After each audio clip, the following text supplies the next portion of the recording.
OSI atau Open System Interconnection adalah sebuah model referensi arsitektur antarmuka jaringan yang dikembangkan oleh ISO yang kemudian menjadi konsep standar komunikasi jaringan di hampir semua perangkat jaringan. OSI mempunyai 7 layer, di antaranya sebagai berikut. Layer ketujuh yaitu Application Layer. Application Layer berfungsi sebagai antarmuka dengan aplikasi, mengatur bagaimana aplikasi dapat mengakses jaringan, dan kemudian membuat pesan-pesan kesalahan.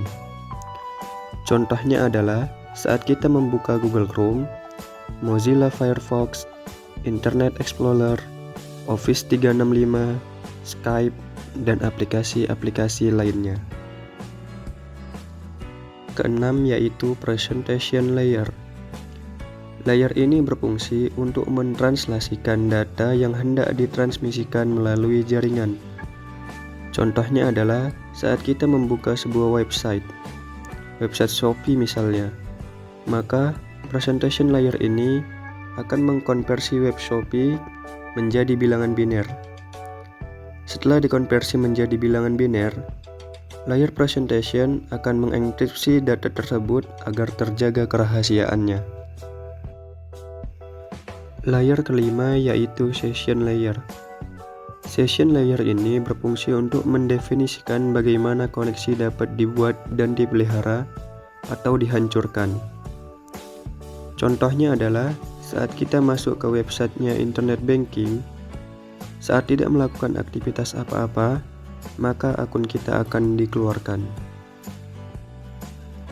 Layer keempat yaitu Transport Layer.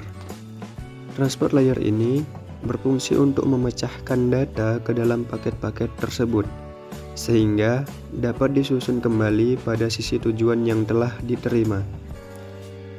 Contoh protokol yang menggunakan layer transport ini adalah TCP dan UDP. Contoh penerapan dari layer ini adalah saat kita mengirimkan email dan ternyata jaringan kita terputus, maka kita disuruh mengirim ulang email tersebut. Layer ketiga yaitu Network Layer. Network Layer ini berfungsi untuk mendefinisikan alamat-alamat IP, membuat header untuk paket-paket, dan kemudian melakukan routing melalui internet working dengan menggunakan router dan switch layer 3. Kemudian mencarikan rute mana yang terbaik dan tercepat agar paket data sampai ke tujuan. Contoh protokol yang bekerja pada layer ini adalah protokol IP, ARP, dan ISMP. Layer kedua yaitu Data Link Layer. Data Link Layer ini berfungsi untuk menentukan bagaimana bit-bit data dikelompokkan di format yang disebut sebagai frame.